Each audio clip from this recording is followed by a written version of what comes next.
નમસ્કાર મિત્રો, ફરી સ્વાગત છે તમારું આપણી આ યુટ્યુબ ચેનલ શિક્ષણ મંદિરમાં। તો મિત્રો, આજના આ વિડીયોમાં આપણે શિક્ષણ સહાયક અને વિદ્યા સહાયક જે વર્તમાનમાં ભરતી ચાલી રહી છે તો તેના વિશે થોડીક આપણે ચર્ચા કરવાના છીએ। તો દરેક મિત્રો વિડીયો પૂરો જોજો, જેથી કરીને જે કાંઈ અપડેટ હોય મિત્રો તો તમારા સુધી પહોંચી શકે મિત્રો। તો મિત્રો, આજના આ વિડીયોમાં આપણે 11-12 ધોરણની શાળા ફાળવણી ક્યારે થશે તો તેના વિશે પણ ચર્ચા કરવાના છીએ। સાથોસાથ આપણે 9થી 12માં જે હાલમાં સરકારીમાં PML જે ચાલી રહ્યું છે મિત્રો, તો એ વાંધા અરજીની તારીખ જોઈએ તો આજે છેલ્લી તારીખ છે મિત્રો 16। એટલે દરેક મિત્રોએ જે કાંઈ તમારે ઇસ્યુ હોય તો તમે જે તે ડોક્યુમેન્ટ સ્થળે જઈને ત્યાં તમે આ વાંધા અરજી રૂબરૂ અથવા તો તમારે અન્ય કોઈ વ્યક્તિને મોકલી શકો છો મિત્રો। અને બીજું કે ધોરણ 1થી 5માં જે જિલ્લા પસંદગી ચાલી રહી છે તો તેના વિશે પણ થોડીક ચર્ચા કરવાની છે। અને મોટાભાગના ઉમેદવારોને 6થી 8નું ફાઇનલ મેરિટ લિસ્ટ અને જિલ્લા પસંદગી ક્યારે શરૂ થશે તો તેના વિશે પણ મિત્રો ચર્ચા કરવાના છીએ। અને છેલ્લે આ તમામ ભરતીઓના ઓર્ડર ક્યાં સુધીમાં મળી શકે એમ છે તો એના વિશે પણ ચર્ચા કરવાના છીએ મિત્રો। એટલે વિડીયો પૂરો જોજો મિત્રો। ચેનલમાં નવા હો તો ચેનલને સબસ્ક્રાઈબ કરી લેજો અને જે તે ગ્રુપમાં આ વિડીયોને શેર પણ કરી દેજો મિત્રો। તો મિત્રો, સૌપ્રથમ તો વાત કરીએ કે ધોરણ 11થી 12માં શાળા ફાળવણી ક્યારે આપવામાં આવશે મિત્રો। તો આપણે જાણીએ છીએ કે ધોરણ 12 અને 11માં સરકારી અને ગ્રાન્ટેડમાં તો બંનેમાં ઉમેદવારો પાસેથી પહેલાં કેવું હતું કે સરકારે ઉતાવળમાં અમુક જગ્યામાં ઉમેદવારોનું લિસ્ટ મૂકેલું, એટલે અમુક ઉમેદવારો જે આગળના લિસ્ટમાં ઉમેદવારો ગેરહાજર હોય તો પાછળના ક્રમમાં જે ઉમેદવારોનો સમાવેશ થવો જોઈએ તે મિત્રો મેરિટમાં લિસ્ટમાં નામ ના હોવાને કારણે ઉમેદવારોને તેનો અન્યાય થયેલો મિત્રો। પાછળથી ઉમેદવારો દ્વારા રજૂઆત થઈ અને પણ એવું લાગ્યું કે ખરેખર આ આપણી ભૂલ છે, તો સરકારે શાળા પસંદગી જે થયેલી હતી તે રદ કરીને 11-12માં ફરીથી શાળા પસંદગી કરીશ મિત્રો। તો આ એક સારો નિર્ણય ઉમેદવારો માટે છે મિત્રો।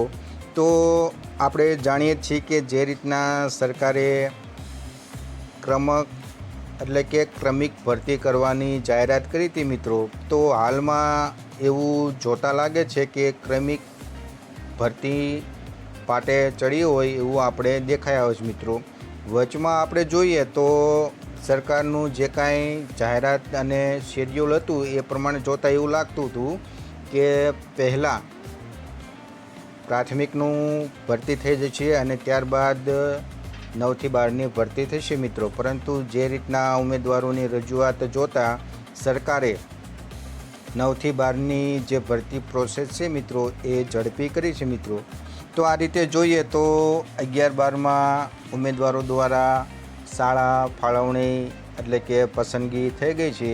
હવે શાળા ઉમેદવારોને ક્યારે મળશે મિત્રો, તો જોઈએ તો આજે 9થી 10નું સરકારીમાં જે વાંધા અરજી હતી મિત્રો, તો આ છેલ્લી તારીખ છે। એટલે એવું અંદાજ કાઢી શકાય કે 2 થી 3 દિવસમાં અથવા તો વધીને 4 દિવસમાં એટલે કે 11થી 12નું ઉમેદવારોને શાળા ફાળવણી થઈ જશે મિત્રો, એવું એક અંદાજ છે મિત્રો। તો જે મિત્રોએ સરકારી અને ગ્રાન્ટેડમાં 11-12માં જે ચોઈસ કરી હોય મિત્રો, તો તેમાં તમારે સરકારીમાં જો મળતી હોય તો 11-12માં મિત્રો ગ્રાન્ટેડમાં તમે ના આવશો। અને હવે આપણે વાત કરીએ તો કે 9થી 10ની, તો મિત્રો 9થી 10ની વાત કરીએ તો સરકારીનું પણ હવે PML જાહેર થઈ ગયું છે અને આજે એની વાંધા અરજી કરવાની છેલ્લી તારીખ છે। એટલે જોઈએ તો 11-12નું સરકારી અને ગ્રાન્ટેડનું 4-5 દિવસમાં જો એનું મિત્રો પ્રોસેસ પૂરી થઈ જાય એટલે તરત આ 9થી 10ની સરકારીનું FML પણ આવી જશે મિત્રો, અને શાળા પસંદગી અને ફાળવણી પણ થઈ જશે મિત્રો. અને પછી ગ્રાન્ટેડમાં પણ આ રીતની 9થી 10ની પ્રોસેસ થશે મિત્રો. એટલે આપણે માનીએ કે જૂનમાં આ 9થી 12ની પ્રોસેસ પૂરી થઈ જવાના પૂરેપૂરો ચાન્સ છે મિત્રો. તેમ છતાં 2-3 દિવસ આગળ પાછળ થઈ શકીએ. તો હવે આ હતી આપણે શિક્ષણ સહાયકમાં 9થી 12ની જે કાંઈ પ્રોસેસ મિત્રો છે, તો આ પ્રમાણે પ્રોસેસ મિત્રો જોવા મળશે મિત્રો. હવે આપણે વાત કરીએ પ્રાથમિકની. તો બધા જાણો જ છો કે જે રીતના 1થી 5માં જિલ્લા ફાળવણી થયા બાદ મેરિટના પ્રોબ્લેમને કારણે ઉમેદવારોની જે જિલ્લા ફાળવણી હતી 22થી 31 મે, તો એ રદ કરીને પુનઃ ફરીથી 5થી આ પ્રોસેસ મિત્રો હાથ ધરવામાં આવી છે મિત્રો. તો આપણે જોઈએ તો 10 તારીખ પછી, એટલે કે 10 જૂન પછી સામાન્ય પ્રવાહની પણ જગ્યાઓની પસંદગી થવા મળી છે મિત્રો. તો એમાં જોઈએ તો મોટાભાગના ઉમેદવારોનું જે રીતના જનરલમાં ક્રાઇટેરિયામાં સમાવેશ ના થવાને કારણે પોતપોતાની કેટેગરીમાં ઉમેદવારો શાળા પસંદગી કરે છે મિત્રો. તો જે મિત્રો જનરલમાં આવતા હોય તો એ મિત્રોને હજુ કહેવાનું કે તમે જનરલની સીટ લીજો, જેથી કરીને જે તે અનામતની કેટેગરીમાં ઉમેદવારોને ચાન્સ વધે મિત્રો. તો આ રીતની પ્રોસેસ જોઈએ મિત્રો. તો 28 તારીખ સુધી 1થી 5 ધોરણની જિલ્લા પસંદગી પ્રોસેસ ચાલવાની છે મિત્રો. તો એવું આપણે અંદાજ લગાડી શકીએ કે આ 1થી 5ની જિલ્લા પસંદગીની પ્રોસેસ પહેલાં આપણે 9થી 12ની શાળા ફાળવણી ઉમેદવારોને થઈ જાય, જેથી કરીને એ ઉમેદવારો 1થી 5માં રિપીટ ના થાય મિત્રો. તો આ રીતનું પ્રોસેસ છે મિત્રો.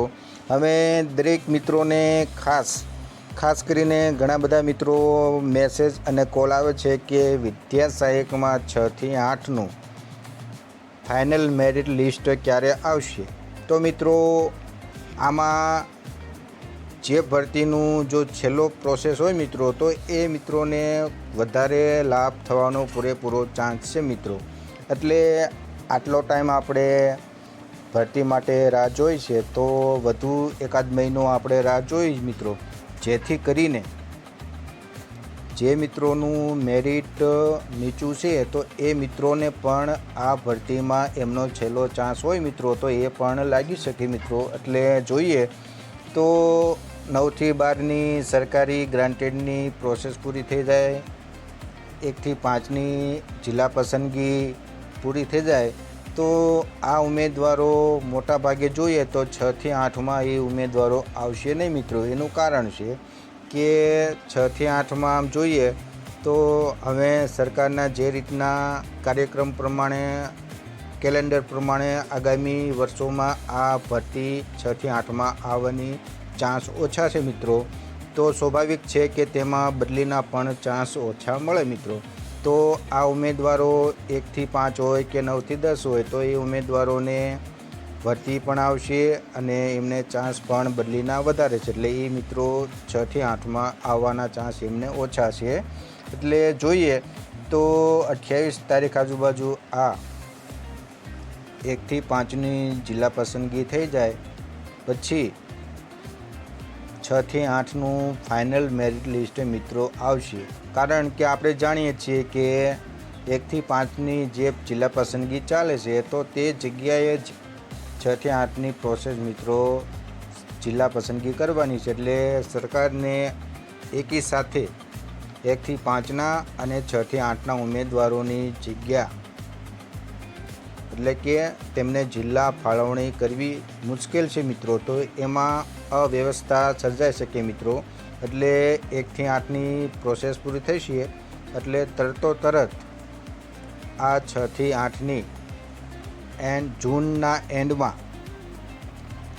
આ 6થી 8ની પ્રોસેસ શરૂ થશે મિત્રો. એટલે આટલા વર્ષો સુધી રાહ જોઈ છે, તો એકાદ મહિનો વધારે રાહ જોઈજો, જેથી કરીને આપણા નીચા મેરિટવાળા ભાઈઓનું ઉંમર પણ આ છેલ્લી ભરતી હોઈ શકે તો એમને પણ આ ભરતીમાં શિક્ષક બનવાનો ચાન્સ રહે મિત્રો.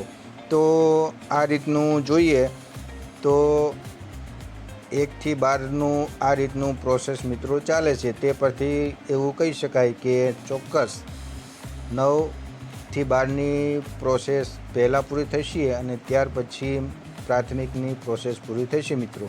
હવે વાત રહી મિત્રો ઓર્ડરની, તો શિક્ષણ સહાયક હોય કે વિદ્યા સહાયક હોય, તો આપણે જાણીએ છીએ કે ગુજરાતમાં હાલમાં